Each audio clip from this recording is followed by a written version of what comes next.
Hey, this is the Midvale second grade PLC team doing our 23-24 reflection video. To start off with our baseline data, we used first grade data from reading levels, previous MAP scores, and the fall second grade MAP scores to help set our goals. For reading, our goal was by spring MAP testing, 70% of students will be proficient or higher. So that's the 41st percentile in reading. And some strategies we used to get that goal. We monitored reading levels, implemented daily 5 small group instruction. We read daily fluency passages. We had RTI for dyslexia, and we used IXL reading learning paths based on MAP scores. For math, our goal was by spring MAP testing, 75% of students will be proficient or higher, 41st percentile in math. And some of the strategies we used for that were high achieving group work with Mrs. Price, Khan Academy, and IXL learning paths, manipulatives, and play-focused math materials. All right, moving on. How did our collaborative efforts impact student outcomes, and in what ways did our shared strategies contribute to student engagement, understanding, and high achievement? We established systems for daily 5, reading fluency levels, and math materials to fit the specific needs of our students, held each other accountable for improving reading levels and math quarterly assessments. When we met, we talked. We did close tracking of reading levels, discussion about struggles on math quarterly assessments, and we tracked all this information on a document that we shared in PLC.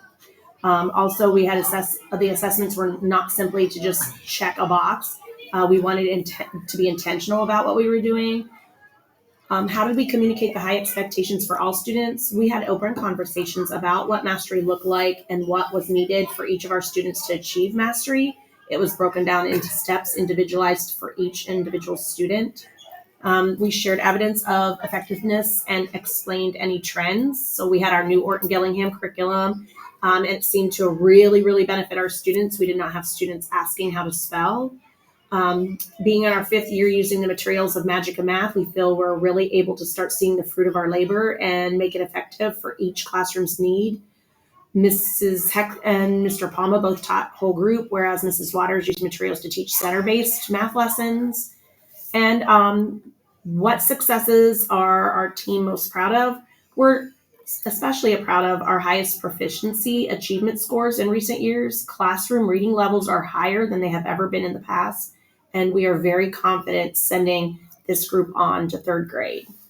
Okay, so to conclude, did we meet our goal, and what did we learn in the process? We met our reading goal with 79% of our students being proficient or higher, meaning the 41st percentile in reading on the spring MAP. And math, we also met with 84% of our students being proficient or higher on the spring MAP test. We definitely learned that the new Orton-Gillingham curriculum has improved a lot, as well as we're really pleased with the Magic of Math materials and how they can help our kids learn in a way that they think is fun.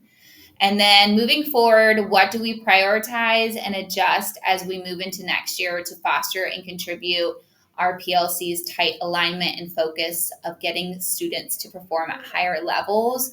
Our biggest focus next year will be the implementation of the new reading curriculum and ensuring student success that we've seen in the past with the new curriculum, and finding how to fit the new curriculum into a system that we already know works for us.